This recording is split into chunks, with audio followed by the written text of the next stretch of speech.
சத்சங்க அங்கத்தினர் எல்லாருமே முகம் தெரியாம ஒருத்தருக்கு ஒருத்தர் பேசிட்டு இருக்கிறது சத்சங்கம் அந்த ப்ரோக்ராம்ல நைட் 8:30 மணிக்கு வந்து அதை சரி எல்லாரும் ஒரு கலந்துரையாடலோட ஒருத்தருக்கு ஒருத்தர் அறிமுகம் கூடிய அந்த முறையில ஒரு ப்ரோக்ராம் பண்ணலாம் அப்படின்னு சொல்லி சித்தாசிரமத்துல 16ஆம் தேதி மத்தியானம் சனிக்கிழமை சக்தினி ஒண்ணு அரேஞ்ச் பண்ணியிருந்தோம். அதுக்கு நிறைய பேர் கிட்டத்தட்ட ஒரு 130 பக்கம் வந்து நல்லாவே ஒரு சிறப்பான ஒரு நாளாக இப்போ நமக்கு ஒரு நேரம் கிடைச்சிருக்குது இது சார்ந்த விஷயங்களை பகிர்ந்துக்கிறதுக்கு. அதோட இப்ப அப்பாவுடைய ஒரு உயரிய செயல் ஜாதி அப்படிங்கிறதுக்கான ஒரு விஷயத்தை வந்து மறுக்கிறதுக்கான ஒரு செயலா நடந்த ஒரு இடம் லோகர்ணகாவுக்கு அதனுடைய குலம்.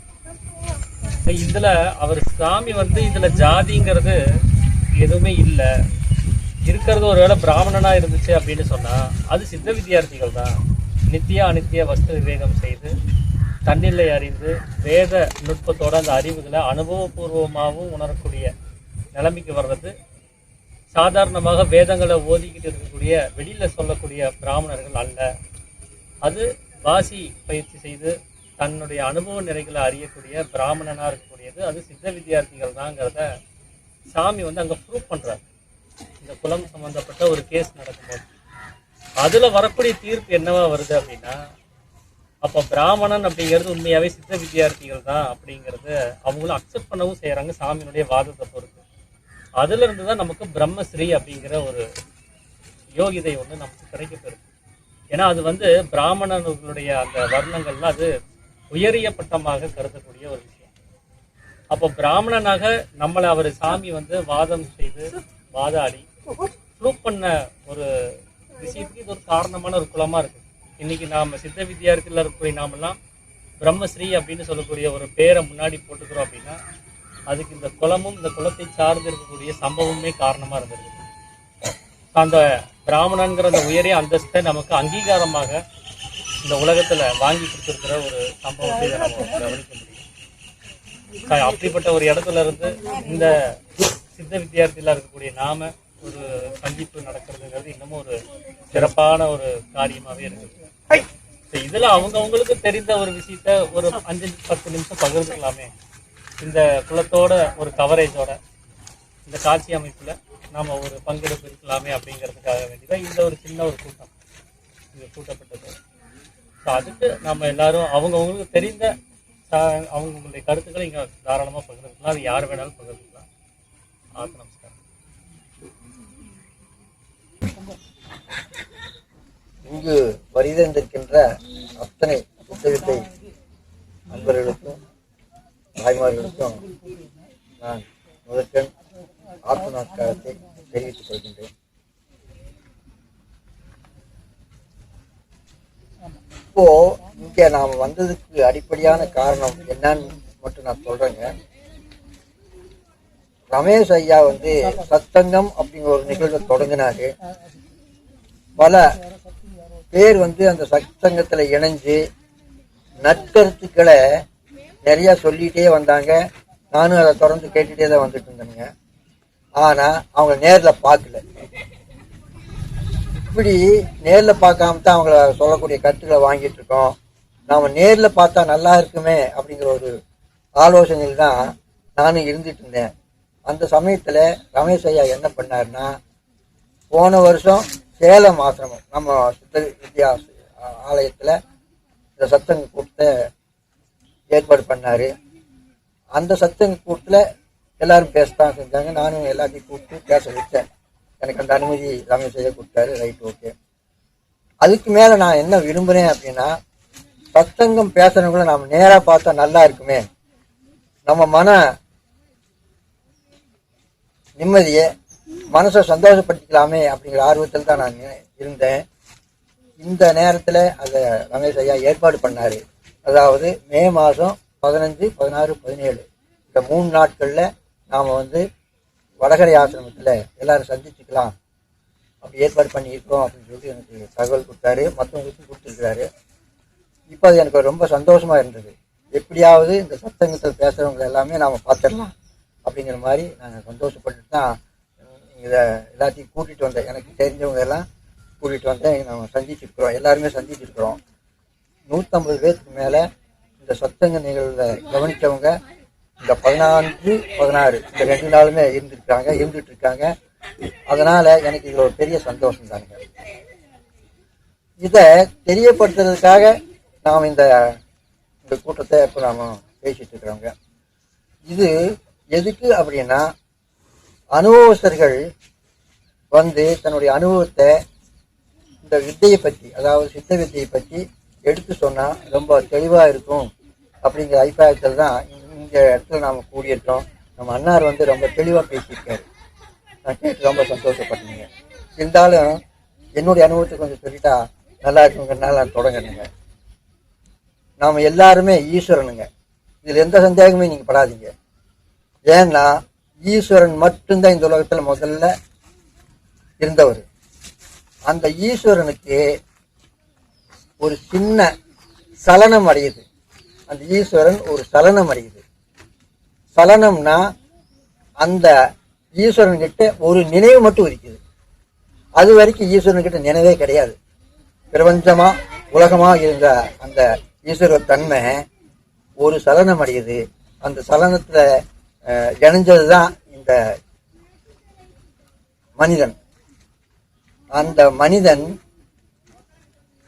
இன்பத்துல இடம்பெயர்ந்து கர்ப்பமாகி அந்த கர்ப்பத்திலிருந்து இந்த உலகத்துக்கு அறிமுகமாக்கப்பட்டாரு. அந்த மனிதன் என்ன ஆயிடுச்சு அப்படின்னா, பிறந்த வரைக்கும் சலனம் இல்லாம தான் அந்த சிசு இருந்தது. பிறந்த பின்னாடி இந்த உலகத்தை பார்க்கும்போது எல்லாத்தையும் பார்க்கும்போதெல்லாம் அவங்களுக்குள்ள மாறுதல் அடையுது. அந்த மாறுதல் பூராமே சலனம் இல்லாத ஒரு நினைவு சலனம் உள்ள நினைவா மாறிடுச்சு. அப்போ என்ன, அப்போ சிக்கல்ல சிக்கிக்கிறாங்க. இந்த சிக்கல் எல்லாம் நிவர்த்தி பண்றதுக்கு தான் சிவானந்தர் பரமேஸ்வர் போல ஒருத்தர் வந்து இது ரொம்ப சுலபம்னு ஆரம்பிச்சாரு. மற்ற மகான்களும் சொல்லியிருக்காங்க, யாரையுமே குறை சொல்ற அளவுக்கு நமக்கு தகுதி இல்லை. ஆனா சிவானந்த பரமேஸ்வர் ரொம்ப தூய்மையா, ரொம்ப எளிமையா முடியும் அப்படிங்கிற உறுதியோட நமக்கு இந்த பயிற்சி, சித்த வித்தை பயிற்சியை கொடுத்துருக்காரு. அந்த பயிற்சி மூலமா எங்கிருந்து வந்தோமோ, அதாவது எங்கிருந்து வந்தோம்னா இன்பத்திலிருந்து வந்தோம். அந்த இன்பம் எங்கிருந்து வந்ததுன்னு தேடுங்க. அந்த இன்பம் எங்கிருந்து வந்ததுன்னு நீங்க தேடுனீங்கன்னா அது உங்களுக்கு சுவாசத்துலதான் உங்களுக்கு ஆரம்பமா ஆகும். அந்த சுவாசத்தை பிடிங்க, அது ஜீவனை போய் தொடும். அந்த ஜீவனை தொட்டு நீங்க கவனிச்சு பாருங்க, அங்க நினைவு உதிக்கும். அந்த நினைவை கட்டுப்பாட்டு கொண்டு வாங்க. அப்போ வந்து பூரணத்துவம் உங்களுக்கு வந்துடும், ஆனந்தம் உங்களுக்கு வந்துடும் அப்படின்னு நான் தெரிஞ்ச வரைக்கும் நான் உங்களுக்கு சொல்றேனுங்க. இதுல நான் ஒரு மகான் கிட்ட வாழ்ந்ததுனால நான் சொல்றேனுங்க, ஒரு நினைவு இருந்தால் கூட நமக்கு ஜனனம் வந்துடும் அப்படின்னு சொல்லிட்டு உறுதியா பேசியிருக்காரு. அதுக்கு என்ன மாதிரி உதாரணம் சொன்னாருன்னா, இந்த குருவரானந்த சுவாமி ஆசிரமத்தை நான் தான் கட்டினேன், இந்த கட்டினது நான் தான் அப்படிங்கிற மாதிரி ஒரு நினைவு எனக்குள்ள இருந்ததுன்னா 54 ஆண்டு காலம் நான் தவம் பண்ணியிருக்கிறேன். அந்த தவமே பலன் இல்லாமல் போயிடும். அந்த நினைவு மட்டும்தான் நிற்கி. அப்ப அந்த நினைவு மட்டும் நாம வச்சுட்டு இருந்ததுன்னா முக்தி கிடைக்காது. அதனால அந்த நினைவு கூட நமக்கு இருக்கக்கூடாது. இது கட்டப்பட்டது பயன்பாட்டுக்கு மட்டும்தானே தவிர நம்மளுது அல்ல அப்படிங்கிற யதார்த்த சிந்தனையில நீங்க செயல்பட்டா மட்டும்தான் உங்களுக்கு முக்தி கிடைக்கும். இப்ப இதுல இருந்து நான் சுருக்கமா இன்னொன்னு சொல்லிக்கிறேங்க. நினைவு ஒரு நினைவும் இல்லாம பண்றதுதான் இந்த பயிற்சியோட முடிவானது. அப்போ நீர் விகல்பமாகணும், எந்த எண்ணமுமே இல்லாம ஆகணும், வெற்றி இடத்துக்கு போயிடணும். எதுவுமே உதிக்காத இடத்துக்கு நாம் போயிட்டோம்னா எங்கிருந்தும் அங்க போயிடலாம். நம்ம சுலபமா சொல்லியிருக்கீங்க, சுருக்கமா சொல்லியிருக்கீங்க, நிறைய சொன்னோம்னா நேரம் ஆகிடும். அதனால அந்த பயிற்சியை நாங்கள் தொடர்ந்து எடுக்கணும். இந்த நாள் வருகிற இந்த எல்லாத்துக்குமே ரொம்ப நன்றி நான் சொல்லிக்கிறேங்க. ஏன்னா நான் எதிர்பார்த்த அளவுக்கு நிறைய பேர் இந்த 15ஆம் தேதி 16ஆம் தேதி எல்லாரும் வந்திருக்காங்க. எல்லாரும் சந்தோஷமா இந்த ஆசிரமத்துல தங்கி இருந்து கூட்டு தியானங்கள் எல்லாம் பண்ணியிருக்காங்க. இங்க வருகிறது இந்த சிறிய ஏற்பாடு கூட பண்ணியிருக்கிறோம். இன்னும் தொடர்ந்து நம்ம ரமேஷ் ஐயா வந்து இன்னும் மற்ற ஆலயங்களுக்கு, அதாவது நம்ம சித்த வித்தை ஆலயங்களுக்கு கூட்டிட்டு போய் இதே போல நிகழ்ச்சிகளை நிகழ்த்தணும் அப்படின்னு சொல்லிட்டு அவர்கிட்ட நான் ஒரு விண்ணப்பத்தை வச்சுட்டு இது வரைக்கும் இந்த சிறிய உரையை கேட்ட உங்களுக்கு எல்லாமே நன்றியும் சொல்லிட்டு வந்தவங்களுக்கு எல்லாமே நன்றி நன்றி நன்றி. அனைவருக்கும் ஆத்ம நமஸ்காரம். இப்போ லோகநாத் டெம்பிள் அது பக்கத்தில் இருக்கிற அந்த சாமி காலத்தில் இருந்த குளம் இப்போ ஜாதி பிரச்சனையை இல்லாமல் செய்த அரசருடைய ஆளுமை பஞ்சபூதத்தில் இருக்கக்கூடாது, ஆண்டவனுடைய கட்டளைப்படி பஞ்சபூத தன்மைகள் என்பது அனைவருக்கும் பொதுவானது, நீர் நெருப்பு காற்று ஆகாயம் நிலம் என்பது பொதுவானது என்பதை சாமி நிரூபித்த ஒரு இடமாக நமக்கெல்லாம் ஒரு ஆதார ஐதீக கருத்தாகவும் நமக்கு இருக்கிறது. அந்த ஒரு சிறப்பான இடத்தில் நின்று கொண்டு இன்று வைகாசி மாதம் 2ஆம் தேதி மே மாதம் 16ஆம் தேதி 2026ஆம் ஆண்டு சனிக்கிழமை மாலை 5 மணி 50 ஆகப் போகிறது. 1 நிமிடம் உள்ளது. அந்த நேரத்திலே உங்களிடம் பேசிக்கொண்டிருக்கிறேன். குறிப்பாக 4 மணி 5 நிமிடம் வரைக்கும் சூரிய ஓரை, அதன் பின் சுக்கிர ஓரை ஆரம்பித்திருக்கும். சனியும் சுக்கிரனும் நட்பு என்பார்கள். அப்படி நாம் சுக்கிரன் போல வெள்ளை உடையில் அனைவரும் குளம் என்ற நீர்நிலை அருகில் இருந்து கொண்டு பேசுகிறோம். மாலை நிறமாக இருப்பதால் ஒரு நாய் கூட நம் முன்னால் ஒரு ஜீவனாக இருக்கிறது. இப்படிப்பட்ட ஒரு இயற்கையான சூழ்நிலையில் தென்னை மரம் சூழ்ந்த இயற்கையான பிராணம் கிடைக்கக்கூடிய விதமாக நீர்க்கரையில் தியானம் நன்றாக வரும் என்பார்கள். அப்படிப்பட்ட அந்த ஒரு தகுந்த சூழ்நிலையில் காலை மாலை சித்த வித்தை பயிற்சி செய்வது நல்லது என்று சொல்லும்போது இயற்கையான சூழ்நிலை செய்து பார்த்தால் நமக்கு சிறப்பாக அமையும் என்கிற ரீதியிலே நமக்கு இந்த அனுபவம் ஞாபகப்படுத்தும் விதமாக அமைந்திருக்கின்றது. அந்த வகையிலே சித்த வித்தை பயிற்சி ஒவ்வொருவரும் மிகச் சிறப்பாக செய்து கொண்டிருக்கிறோம். ஆயினும் ஒரு மிக உயர்ந்த நிலை என்பது இதுதானா அதுதானா, இப்படித்தான் செய்ய வேண்டுமா, அப்படித்தான் செய்ய வேண்டுமா, இன்னும் கொஞ்சம் நன்றாக செய்ய முடியுமா, வேறு யாராவது நமக்கு அதை காட்டித் தருவார்களா, வேறு மிகச்சிறந்த பேச்சாளராக இருப்பவர்களுக்கு தெரியுமா, அல்லது புத்தகத்தை படித்த பேராசிரியர் போன்ற நிலையில் இருப்பவர்களுக்கு தெரியுமா, இல்லை விஞ்ஞானி தோற்றத்தில் இருப்பவர்களுக்கு தெரியுமா, இப்படியெல்லாம் நாம் நினைத்து கொண்டு இருப்பது இயற்கையானது தான். ஆனால் உண்மையில் சாமி இப்படி ஒரு நிலை வந்தால் அதற்கு என்ன செய்யலாம் என்பதற்கு நம்முடைய குணங்களெல்லாம் உண்டாகியிருக்கிற நம்முடைய புத்திரனைப் போல முழுமை நிலை பெற்று யாராவது வந்தால் அவர்களிடத்தில் மட்டுமே நீங்கள் சந்தேக நிவர்த்தி செய்து கொள்ள முடியும் என்று ஆட்சேபித்திருக்கிறார். அது நாம் யாவரும் அறிந்ததே. அந்த வகையில் நாம் மிக அதிகமான நபர்கள் ஆனந்தன்மார்களைப் போல இருப்பது இப்போது வரைக்கும் நமக்கு, அதாவது என்னை பொறுத்தவரை சாதாரணமான இருப்பவர்களுக்கு அப்படிப்பட்ட அறிமுகங்கள் கிடைக்கவில்லை. ஆனால் சிவானந்த பரமஹம்சர் சித்தவேதம் முதலிய சித்தவித்தை முதலிய உலக சாந்திக்குள்ள ஜீவிதம் முதலிய நூல்களில் சித்தவித்தை மிகச் சரியாக செய்வது எப்படி என்பதற்கு திருக்குறள் விளக்கம் போல பிரமாணங்களை கொடுத்திருக்கிறார்.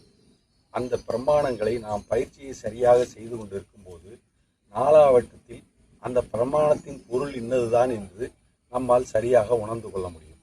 ஆக நமக்கு கொடுக்கப்பட்ட உபதேசப்படி நாம் அந்த பயிற்சியை சரியாக செய்து கொண்டு சாமி மீதும் வித்தை மீதும் நம்பிக்கை வைத்து செய்து வந்தோமானால் அது மிகச் சிறப்பான நிலைமையை நம்மளுக்கு எட்ட முடியும் என்பது பேருண்மை.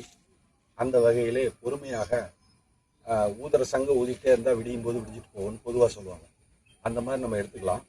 அதனால் முதல்லையே நம்ம நுரையீரல், குடல், சிறுநீரக உற்பத்தி ஸ்தானம், தொண்டை, மேல் தொண்டை, அப்புறம் பிரம்ம உலைன்னு சொல்லக்கூடிய பிரம்மரந்திரம், இது எல்லாமே முதல்லையே பக்குவமாயிருச்சு. அப்புறம் மூளையில் இருக்கிறதெல்லாம் முதல்லையே பக்குவமாயிருச்சு சொல்ல முடியாது.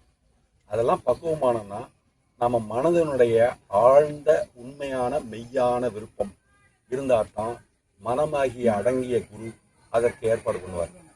அப்படி ஏற்பாடு பண்ண உங்கள் சுவாசத்தோட தன்மை மெல்ல மெல்ல மாற்றம் அடைந்து கொஞ்சம் கொஞ்சமாக உயர்ந்த சுவாச நிலையை நோக்கி உங்கள் பயணம் அமையும். இதை ஒவ்வொருத்தரும் சொந்த அனுபவத்தில் சாதாரணமாகவே உணர முடியும். அதுக்கு சாமி என்ன சொல்கிறாருன்னா, தன்னை அறிய வேண்டுமானால் தன்னைத்தான் பார்க்க வேண்டும், மற்றவற்றை பார்க்கக்கூடாது அப்படிங்கிறார். நம்ம எல்லாத்துக்கும் வெளியில் கவனம் வச்சு ஒரு செடி மரவில் ஒரு காய் இருக்குன்னா கூட நம்ம வித்தியார்த்தியில் யாராவது ஒரு ஆள் கொஞ்சம் கரெக்டாக கண்டுபிடிச்சி சொல்கிறவங்க இருக்கிறாங்க. அது ரேவதி நட்சத்திரக்காரங்களுக்கு மீன ராசி அப்படின்னா அந்த குரு பலம் இருக்கிறதுனால, புதனுடைய அறிவு இருக்கிறதுனால அந்த மறைஞ்சிருக்கக்கூடிய அந்த காயை கூட அவங்களால பார்த்து சொல்ல முடியும் அப்படின்னு சொல்லுவாங்க. அப்போ புறத்தில் நம்ம இந்த மாதிரி நுட்பமான பார்வை வச்சிருக்கோம் அப்படிங்கிறதா நமக்கு இயல்பாக இருக்குது. இப்படி இந்த புறத்தில் இருக்கிற அந்த பார்வையை அப்படியே கொஞ்சம் ஆங்காரம் உள்ளடக்கின்னு இந்த முயற்சியை உள்முகமாக திருப்பி உள்ளே இருக்கக்கூடிய புலன்கள் மீது நாம் அந்த பார்வையை வச்சு தொண்டை, நெஞ்சுக்குழி, மார்பு, வயிறு, சிறுநீரக உற்பத்தி ஸ்தானம் இப்படின்னு ஜீவனுடைய உள்மார்க்கம் எங்கேருந்து எது வரைக்கும் வருதுன்னு சாமி சொல்லியிருக்கிறாரோ, அதாவது சிறுநீரக உற்பத்தி ஸ்தானம் தொட்டு உருவமத்தி தலைக்கு உள்ளில் ஆகாயம் வரைக்கும் இருக்கக்கூடிய அந்த இடத்தின் மீது நாம் அனைவரும் உள் கவனம் வைக்க வேண்டும்.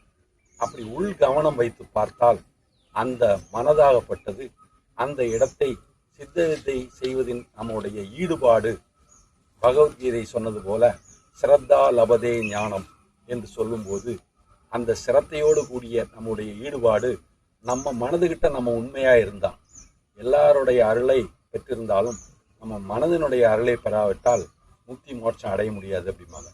மனமே காரண குருன்னு சாமி சொல்கிறார், உலகம் காரிய குருங்கிறார். அப்போ உலகத்திலேயே இருந்து தான் நம்ம அந்த காரியத்தை சாதிக்க வேண்டியதாக இருக்குது. அப்போ சாதாரண வாழ்க்கையை நம்ம வாழாமல் முடியாது. அப்படி வாழும்போது நேரம் கிடைக்கும் போதெல்லாம்னு சாமி அதை சொல்கிறார். அதாவது நேரம் கிடைக்கும் போதெல்லாம்னா என்ன அர்த்தம்னா, மாயை கொஞ்சம் ஓய்வெடுக்க சென்றிருந்த நேரம் அப்படிங்கிறதாக நம்ம புரிஞ்சுக்கலாம். அதாவது நம்மளுடைய சலனம் குறைந்த நேரங்களில், அதாவது மாயையை ஒதுக்கி வைக்கிறதுக்கு முடியும் அப்படிங்கும்போது அதை ஒதுக்கி வச்சுட்டு அந்த நேரத்தில் உள் கவனம் வச்சு பார்த்தோமானால் இந்த மனது அந்த உள்ளே இருக்கிற புலன்களை மிக சரியாக வடிவமைத்து நம்முடைய சுவாசம் நேர்த்தியாக மேல் நோக்கி வீரியத்துடன் சென்று பிரம்மரந்திரத்தை தட்டி திறப்பதற்கு ஏதுவாக அமையும்.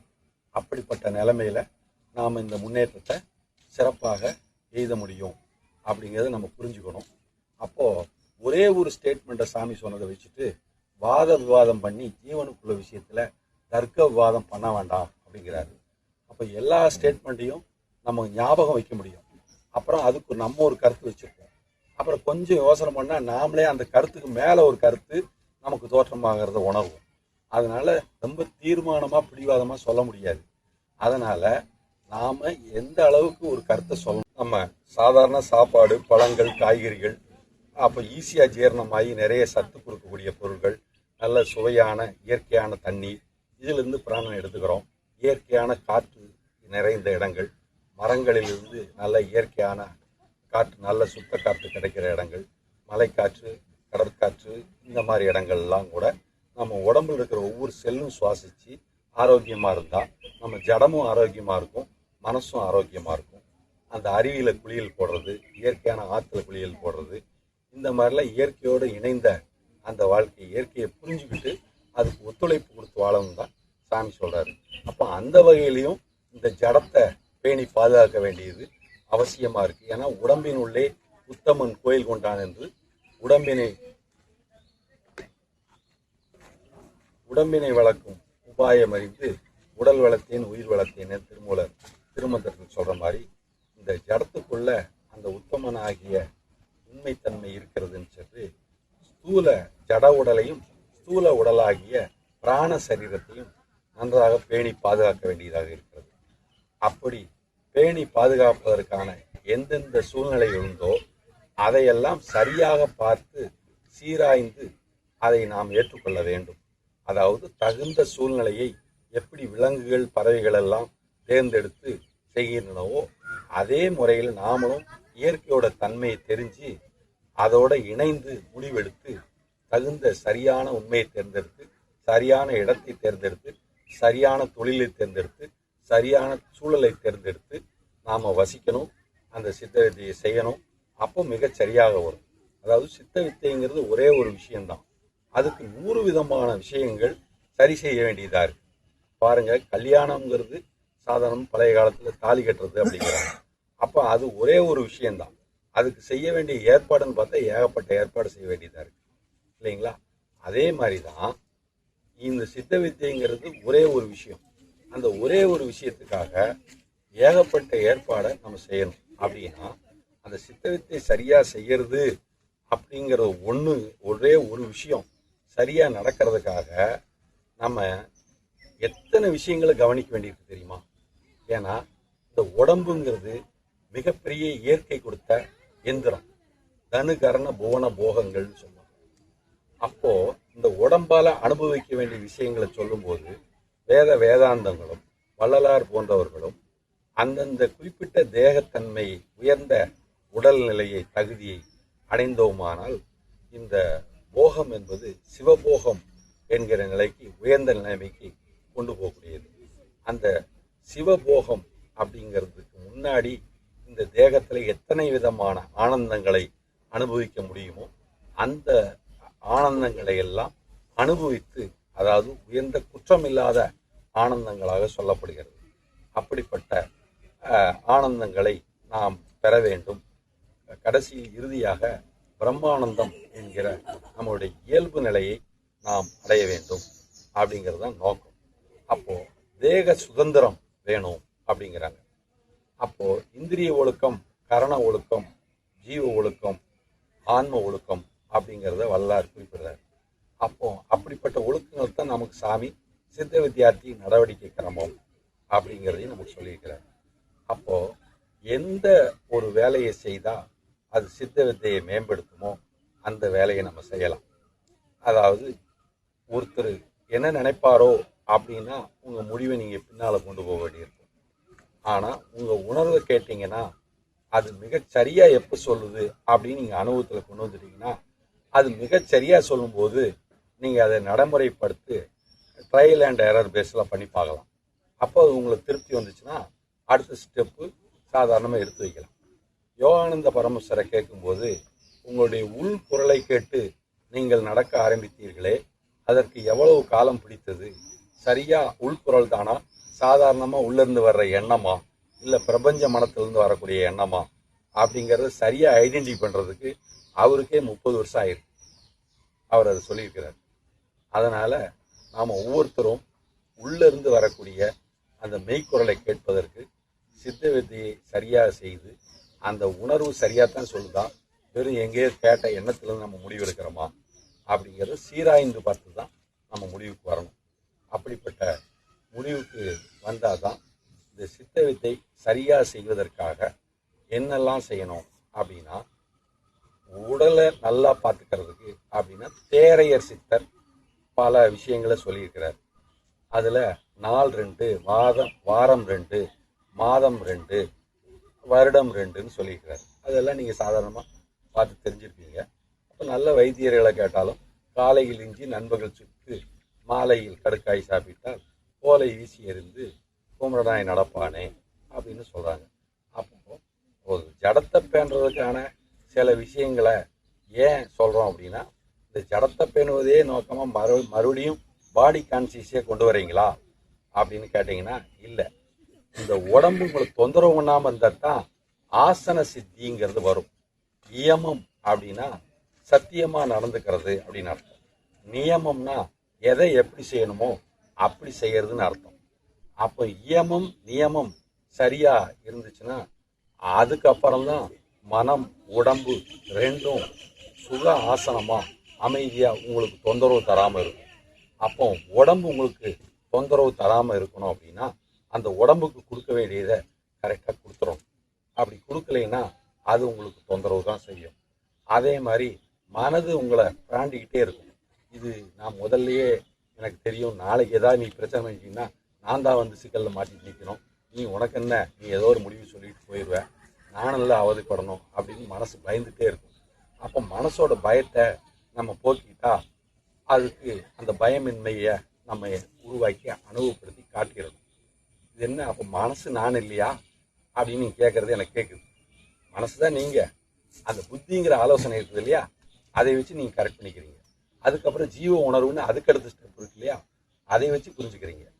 அப்போ ஜீவ உணர்வையும் புத்தியும் தெய்வ சங்கல்பமாக செய்யக்கூடிய அந்த பிரார்த்தனைப்படியும் சில உணர்வுகளை தெளிவுகளை நீங்கள் அடைந்து கொள்ள வேண்டும். அப்படி நீங்கள் ஆசன சித்திங்கிறத உடலும் மனசும் இந்திரியங்களும் உங்கள் கட்டுக்குள்ளே வர்ற மாதிரி நீங்கள் பார்த்துக்கொள்ள வேண்டியதாக இருக்குது. அப்போ ஆசனம் உங்களுக்கு சித்தியாகிறது. ஆசனத்திற்கென்று விதிகள் இல்லை, சுகாசனமே ஆசனம் என்று சொல்லப்படுகிறது. அப்படிப்பட்ட அந்த ஆசனத்தை நீங்கள் அமர்ந்து விட்டீர்கள் என்றால் இயமம் நியமம் ஆசனம்னு அஷ்டாங்க யோகத்தில் 3 சக்ஸஸ் ஆகி போச்சு, சரிங்களா? அதுக்கப்புறம் இருக்கிறது தான் இதுக்கப்புறம் பிரணாயாமம் அப்படிங்கக்கூடியது வருது. பிரணாயாமம்னு வரும்போது காத்தடிச்சு அப்படியே வீடியோ எடுக்கிறது கூட அப்படியே சாயும், சரிங்களா? அப்போது பிரணாயாமம் அப்படிங்கிறது அதுக்கப்புறம் தான் வருது. அப்போ இயமம் நியமம் ஆசனம் அப்படிங்கிற 3 சித்தியானதுக்கு அப்புறம் தான் அதுக்கப்புறம் இருக்கிற பிரணாயாமங்கிறது 4வது வருது. அப்போ நமக்கு 4வது அத்தியாயத்தில் சாமி சித்தவேதத்தில் பிரணாயாமத்தை குறித்து சொல்லியிருக்கிறார். அதே இது 4வது அத்தியாயம் பகவத்கீதையிலும் அதே பிரணாயாமத்தை குறித்து ராஜகுக்கியா ராஜ வித்தை அப்படின்னு அதிலேயே சொல்லி, ஆகவே அர்ஜுனா நீ யோகி ஆவாயாக அப்படின்னு கடைசியில் கம்ப்ளீட்டாக எதை பற்றி சொல்லிட்டு அந்த ஒன்றைத்தான் பர்டிகுலராக அர்ஜுனனுக்கு மென்ஷன் பண்ணி சொல்கிறார் அர்ஜுனன்கிட்ட. அதனால் நம்ம ஒவ்வொருத்தரும் மகா யோகியாக இருக்க வேணுங்கிறது தான் சாமியோட சித்தமாக இருக்குது. அதை நம்ம எல்லாரும் உணரணும். அப்போது இந்த 4வதாக இருக்கக்கூடிய இந்த பிரணயாமங்கிறத சரியாக பண்ணும்போது பிரத்யாகாரம்ங்கிற புலனடக்கம் வந்து வாய்க்கிறது. அப்போ வாதப்பித்த சிலேத்தும சமநிலை அடைஞ்சதுனால புலன்கள் நம்ம கட்டுக்குள்ளே வர்றதற்கு, அறிவு தெளிவாக பிரகாசிக்கிறதுக்கு, கற்க கசடர கற்பதை கற்றபின் நிற்காதற்காகனா கற்க வேண்டிய கல்வி சாகா கல்வி. அந்த கல்வி எதுக்காக கற்றுக்கணும்னா நம்மகிட்ட இருக்கிற அழுக்கு நீக்குவதற்காக. மலம் நீங்கியான் விமலன் அப்படின்னு சொல்கிறோம். அப்படிப்பட்ட அந்த மலத்தை நீக்கிக் கொள்வது தான் கல்வி கற்றுக்கிறதுனே அர்த்தம். அதுதான் உண்மையான வாழ்க்கை கல்வி, அதுதான் சாகா கல்வி. அப்படிப்பட்ட அந்த சாகா கல்வியை நாம் கற்றுக்கொள்வதற்கு கற்க கசடரன்னு அதுதான் சொல்கிறார். கற்க வேண்டியது என்ன? நம்மகிட்ட இருக்கிற கசடுன்னு எது இருக்கிறதோ, மலம்னு எது இருக்கிறதோ அதை நீக்கிக் கொள்வதற்காக தெரிந்து கொள்வது தான் அந்த கல்வி. அப்படிப்பட்ட கற்ற கல்வி நமக்கு காலத்துக்கும், கற்ற வித்தை காலத்துக்கும் உதவுன்னு சொல்கிற மாதிரி, கசடர கற்றபின் அந்த கசடு நீங்கிய பின் உங்களுடைய தனித்தன்மை தெய்வீகத்தன்மை பிரகாசிக்கும். அந்த நிலைக்கு தகுந்தாற்போல் நீங்கள் உலகத்தில் நடந்து கொள்ள வேண்டும். அதனால தான் நிற்க அதற்கு தகன் முடிக்கிறார். கற்க கசடர கற்பவை கற்றபின், தெரிய வேண்டியதை கற்க வேண்டியதை கற்றபின் அந்த உங்களுடைய சொந்த அனுபவத்திற்கு தகுந்தாற்போல் நீங்கள் அந்த நிலையில் நிற்க வேண்டும். அதான் சொல்றார். அப்போ அப்படிப்பட்ட அந்த கசடு நீங்குவதற்காக இந்த சித்தவித்தை பிரணயாமம் போன்றவை நாம் செய்து அந்த பிரணயாமம் சரியாக நடப்பதற்கும் நம்மளுடைய இருக்கிற மலங்கள் பல வகையில் இருக்கிறது. பிறகு மனதை தூய்மைப்படுத்துவதற்கு மன சமநிலையை பேண வேண்டும். அப்படி சமநிலையை விருப்பு வெறுப்பு இல்லாத நிலையை பேண வேண்டியது இருக்கிறது. அப்படி மனதிற்கு நித்திய அனித்திய வஸ்து விவேகம் செய்து நித்திய அனித்திய வஸ்து விவேகம் செய்து நித்தியமானது அந்த பிரம்மம்தான், ஆத்மாதான், ஜீவன்தான் அப்படிங்கிற அந்த பேருண்மையை தெரிஞ்சுட்டு சூனிய பதவி ஆனந்தம்தான் நிரந்தரமானது, சச்சித்த ஆனந்தமாக இருக்கக்கூடிய ஈஸ்வரத்தன்மை தான் உறுதியானது, நிலையானது அப்படிங்கிற பரிபூர்ண கடவுள் தன்மை நிரதிசி ஆனந்தமாக இருக்கிறது. நிராகார நிற்குணமாக இருக்கக்கூடிய அந்த பேருண்மை தான் உண்மை. மற்ற எதற்கு நம்ம முக்கியத்துவம் கொடுக்க வேண்டியது இல்லை அப்படிங்கிறது நித்திய அனித்திய வஸ்து விவேகம். அப்படிங்கிறது மூலயமா விருப்பு வெறுப்பற்ற நடுநிலை தன்மைக்கு, விருப்பு வெறுப்பற்ற சமநிலை பெற்ற அந்த தன்மைக்கு வந்து மனதையும் நாம் சமநிலை பெற்று இந்த பிரத்யாகாரம் அப்படின்னு சொல்லக்கூடிய புலன் அடக்கம் அப்படின்னு சொல்லக்கூடியது ஐந்தையும் அடக்க என்பார் அறிவிலார். ஐந்தையும் அடக்கா அறிவு அறிந்தேனே அப்படின்னு திருமூலர் சொல்றார். ஐந்தையும் அடக்கில் அசேதனமாம், ஐந்தையும் அடக்கும் அமரரும் அங்கில்லை அப்படிங்கிறார். அதி புத்திசாலியாக இருக்கிற தேவர்கள் கூட புலனடக்கம் செய்வது கஷ்டம், முடியாது அப்படிங்கிறது. அப்போ எப்படி கள்ள புலனைந்தும் காளா மணி விளக்கே வெள்ள தெளிந்தாருக்கு சீவன் சிவலிங்கம்னு சொன்னவருக்கு அப்போ புலனடக்கத்துக்கு என்னதான் சொல்ல வர்றார்? ஆங்காரம் உள்ளடக்கி. அப்போ ஆங்காரம் தான் இத்தனை பிரச்சனைக்கு காரணம். முயற்சி எடுத்து போகும்போது தான் புலன் வழியே சக்தி ஆற்றல் வெளியே போகும். தன் முனைப்பு ஆங்காரம். அந்த அகங்காரத்தை உள்முகமா திருப்ப சொல்றாரு. புறமுகமா இருக்கிற கவனத்தை முயற்சியை அகமுகமாக திருப்ப சொல்கிறார். அப்போ பிராணம் அபானனா மாறாம தடுக்கப்படும். தண்ணிலிருந்து அதோகதியாக ஐம்பொலன் வழியாக போகக்கூடிய அந்த ஆற்றல் அப்படி போக விடாமல் தண்ணிலே இருக்க படிப்பதுதான் சித்த வித்தை அப்படின்னு சொல்லக்கூடிய அந்த ஆற்றல் மேல்முகமாக போறதுக்கு ஆங்காரம் உள்ளடக்கி ஐம்பொலனை சுத்தருக்கு தூங்காமல் தூங்கி சுகம் பெறுவதே காலம் பத்திரிகையா சொன்ன மாதிரி அந்த நிலையை நம்ம பெறணும். அதற்கான முதல் ஸ்டெப்பு தான் புலன்கள் கட்டுக்குள்ள இந்த வரக்கூடிய நிலைமைக்கு தூங்கும் போது இருக்கிற கதி விழித்திருக்கும் போது வரணும்னு சாமி சொல்லி முடிக்கிறாரு. அப்ப பாத்துட்டீங்களா, தூங்கும் போது நீங்க நல்லா தூங்குறீங்க, இயற்கையா சுவாசம் இருக்குது, ஆனா புலன்கள் வேலை செய்யறது இல்லைங்கிற. அப்போ அது உங்களுக்கு விழித்திருக்கும் போது அதே புலன்கள் வேலை செய்யாத நிலைக்கு பேர் பிரத்யாகாரம். அப்போ சீரான சரியான சுவாசம் உங்கள்கிட்ட நடக்குது. இப்போ அஞ்சாவதா இருக்கக்கூடிய இந்த பிரத்யாகாரம் அப்படிங்கிற நிலைமை வந்ததுக்கு அப்புறம் இருக்கக்கூடிய விஷயம் 3 இருக்கு. அந்த 3 விஷயம் என்னன்னா தாரணை, தியானம், சமாதி அப்படிங்கிற 3 விஷயம் அதுக்கப்புறம் இருக்கு. அந்த தாரணைனா என்னன்னா புலன்கள்லாம் கட்டுக்குள்ள வந்து பிராணனாகப்பட்டது மனோலயம் அப்படிங்கக்கூடிய 2 கண்ணும் 2 கண்களின் பார்வையும் அசையாமல் புருவமத்திலிருந்து சாதாரண சுவாசத்துல இருந்தா உங்களுக்கு தூக்கம் வருதா இல்லையா? மனம் அப்ப பல எண்ணங்களை நினைச்சிட்டு இருந்தா தூக்கம் வராது. எந்த எண்ணமும் இல்லாம இருக்கா இல்லையா? அப்படி 12 செகண்ட் உங்களுக்கு எந்த எண்ணமும் இல்லாம இருந்தா அதுக்கு பேர் தாரணைன்னு சொல்லப்படுது. அப்படி 12 × 12 144 செகண்ட் உங்களுக்கு எந்த எண்ணமும் வராம இருந்தா நான் இருக்கிறேங்கிற அனுபவம் மட்டும் கிட்டத்தட்ட துரிய அனுபவம் அல்லது ஒரு சாவிகல்ப சமாதி, ஒரு எண்ணத்தோட கூடிய சமாதி அப்படிங்கிற லெவலுக்கு அது முன்னேறுது. துரியம் அப்படிங்கிற நிலைமைக்கு முன்னேறுது. அதைத்தான் தியானம்னு சொல்றாங்க. அப்போ உங்களுக்கு ஏதாவது அறிவு வேணும்னா குரு துரியம் அப்படின்னு ஒரு அனுபவம் சொல்லப்பட்டிருக்கு. அது உள்ள இருக்கிற நுட்பம். அதை இங்க சொன்னா ரொம்ப விரிவாயிரும். நேரம் 6:20 நம்ம இருக்கிறதுக்குள்ள கொஞ்சம் போகணும், எல்லாரும் இருக்கிறோம். அதனால நான் கொஞ்சம் சுருக்கமாகவே சொல்லிக்கிறேன். அதனால உங்களுக்கு என்ன அனுபவம்னா அடங்கிய மனமே குருன்னு சொல்றதுனாலதான் வள்ளலாறு வந்து தத்துவராயர் முதலிய மகான்கள் கூட குருதுரியம் என்கிற அனுபவம் வரைக்கும் போயிருக்கிறார்கள்னு அவர் மதிச்ச மகான்களையே சிறப்பா மதிச்சிருக்காரு. அதாவது ஒளிவிலொடுக்கம் நூலை கண்ணுடைய வள்ளல் கொடுக்கிறாரு. அப்புறம் சுத்த சாதகம்னு ஒரு நூல், அதாவது ஒளியுடம்பு பெறுவதற்காக அந்த 2 சிறந்த நூல்களையும் பயன்படுத்தியிருக்காரு. அப்புறம் தாய்மான சுவாமி, மாணிக்க வாசகர் போன்ற மகான்கள் எழுதிய நூல்களையும் எல்லாம் அவர் நிறையா படித்து ஆராய்ச்சி பண்ணியிருக்காரு வள்ளலாறு. அதுக்கப்புறம் அவர் அந்த சிறந்த நிலை. அப்புறம் அவர் ஏற்கனவே கதிர்பிள்ளை ஞானன்னு சொல்லியிருக்கிறாரு. உள்ள அவர் இறையர்களால் பெறக்கூடிய ஞானத்தினாலையும் அவர் அந்த மேல்நிலையை பெற்றிருக்கிறாரு. அப்போ அப்படிப்பட்ட அந்த தூய தன்மை நமக்கு தியானம் என்று அழைக்கப்படுவதன் மூலியமாக, தியானித்தல் என்றால் என்ன அப்படின்னா, உங்க மனசு 12 செகண்ட் எங்கேயும் போகாம நின்றுச்சு இல்லையா? அப்ப 144 செகண்ட் தொடர்ந்து இருந்தா அது தியானம்ங்கிற மனோலயம், அதாவது மனம் ஒரு பொருள் மீது குவிந்திருக்கிற அந்த நிலை சாவிகிரப சமாதியோட கிட்டத்தட்ட நிலை. அதுல குருதுரியம்ங்கிறதுல உங்களுக்கு எதை பத்தின உண்மை வேணும் அப்படின்னு தெரிஞ்சுக்கிற ஆர்வம் இருந்தால் அந்த ஆர்வத்தை அங்க வைக்கும்போது சில உண்மைகள் அந்த தியானம் மூலியமா உங்களுக்கு தெரியும்.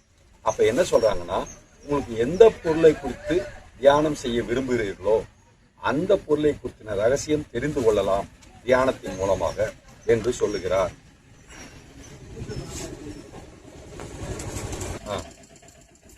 அப்போ எந்த இடத்துல விட்டோம்? ஆமா, தியானம் பண்ணும்போது ஒரு சந்திரனை பற்றிய அறிவு வேணும்னா சந்திரன் மீது தியானம் செய்யுங்கள்ங்கிறாங்க.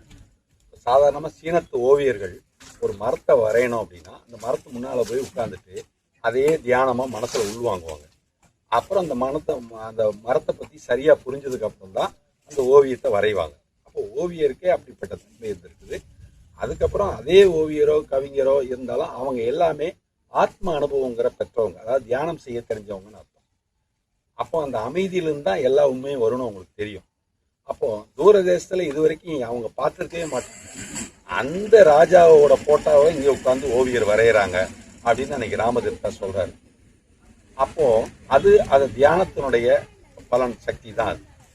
அப்போ அந்த கவிஞர்களும் ஓவியர்களும் அவ்வளவு உயர்ந்த நிலைமைக்கு போனாங்கன்னா விஞ்ஞானிகள் எப்படி தியானம் பண்ணி அந்த உண்மைகளை கண்டுபிடிக்கிறாங்களோ, ஒருமுகப்பட்ட தன்மையிலிருந்து கண்டுபிடிக்கிறாங்களோ, அப்படிதான் நாமளும் நமக்கு வேண்டிய உண்மைகளை அந்த குருதுரியம்னு சொல்லக்கூடிய அந்த நிலையிலிருந்து நம்ம தெரிஞ்சுக்க முடியும். அதாவது உயிர்ப்பு அடக்கம்னு சொல்லக்கூடியது உயிர்ப்பு மாத்திரமா இருக்கும். அந்த உயிர்ப்பு தான் ஜீவனாகிய அறிவு. அப்போ அந்த ஜீவ அறிவிலிருந்து இந்த உண்மையை தியானத்தின் மூலமாக பெற முடியும். அப்படின்னா தாரணைக்கு அடுத்து 144 செகண்டு அந்த மனசு தொடர்ந்து ஒரு நிலையில ஒரு பொருள் மேல புரிந்துன்னா அப்புறம் சாவிகளுக்கு சமாதிக்கான ஒரு ஆரம்பம் மாதிரி அது நடக்கப்படும். விகற்பம்னா என்ன அர்த்தம்னா, விகற்பம்ங்கிறது எண்ணம்னு அர்த்தம், நினைப்புன்னு அர்த்தம். அப்போ ஒரு விதமான நினைப்புல தொடர்ந்து நிற்கிறது விகற்பம். அப்போ நிர்விகற்பம்னா அந்த ஒரு நினைப்பு இல்லாமல் போறதா நிர்விகல்ப சமாதின்னு அர்த்தம். அப்போ அந்த சமாதிங்கிற பாதத்துக்கு அடுத்து நம்ம வந்துடுறோம். தியானத்துக்கு அப்புறம் அந்த 8வது நிலைமை அப்படின்னு சொல்லக்கூடிய அந்த சமாதி தான் பூரண அறிவுன்னு சொல்லக்கூடிய 8வது அறிவு அப்படின்னு. அப்போ 7ஆம் அறிவு குருதுரியம் இந்த மாதிரி நிலையில நம்ம பெறுறோம். மன அறிவு 6வது புலன் வழியாக பெறக்கூடியது 6வது அறிவு. அப்போ 7வது அறிவுன்னு குருதுரியத்தில் தியானத்து மூலமா பெறது. 8வது அறிவுன்னு நிர்விகல்ப சமாதியில சகசரதளம் மறந்த பிறகு நாம் பெறக்கூடிய துவாதசாந்த பெருவெளியிலிருந்து பெறக்கூடிய அந்த அறிவை பெறும்போது தான் சர்வஞ்சத்துவம் சாமி சொன்ன மாதிரி கிடைக்குது. அப்போ இந்த இயமம் நியமம் ஆசனம் பிரணயாமம் பிரத்யாகாரம் தாரணை தியானம் சமாதிங்கிற அந்த ஸ்டேஜை தான் நமக்கு 6 ஆதார அனுபவமா சாமி நம்ம நடவடிக்கையின் ஒழுக்கத்தின் மூலயமாக கொண்டு வர.